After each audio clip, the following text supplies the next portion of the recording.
So, what we're about to get into is, well, it's one of the most disturbing rabbit holes on the entire internet. And I'm not just talking about online scams or your typical cyberbullying. No, this is something else entirely. It's a highly organized system of psychological warfare, of extortion and real-world violence, and it's all aimed at our kids. Let's dive in. I want you to just read that for a second. That is a direct quote. It's from an actual handbook, a guide that gets passed around online, teaching predators, many of whom are just teenagers themselves, how to systematically and completely destroy a child's life. This isn't a theory. This is their endgame.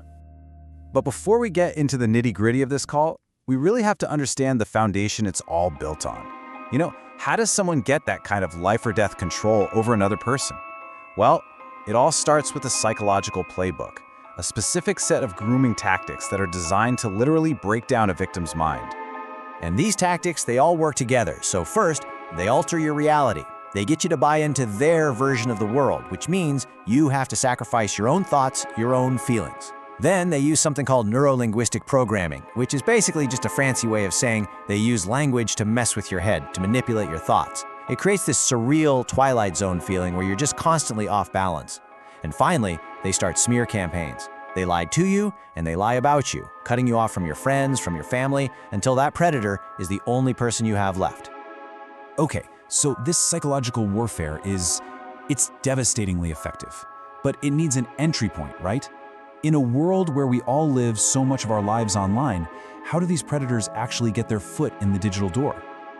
Well, the scary truth is, they can get in through our most common, everyday habits. They exploit the conveniences we all take for granted. And what I'm about to show you, it's not some super complex Mission Impossible style hack. It's an attack so simple, it can be done with a tiny, cheap device from pretty much anywhere.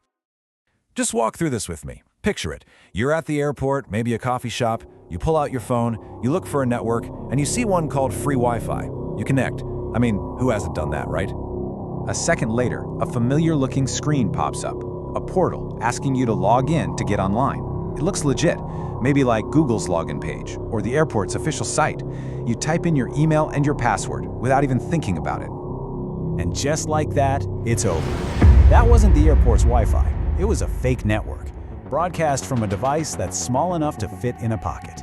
And every single thing you just typed was captured in plain text. Your email, your password, they have it all. This kind of attack is just trivial to pull off. It's child's play, really. And it shows you a huge vulnerability we all have. The biggest takeaway here is incredibly simple. Just don't trust public Wi-Fi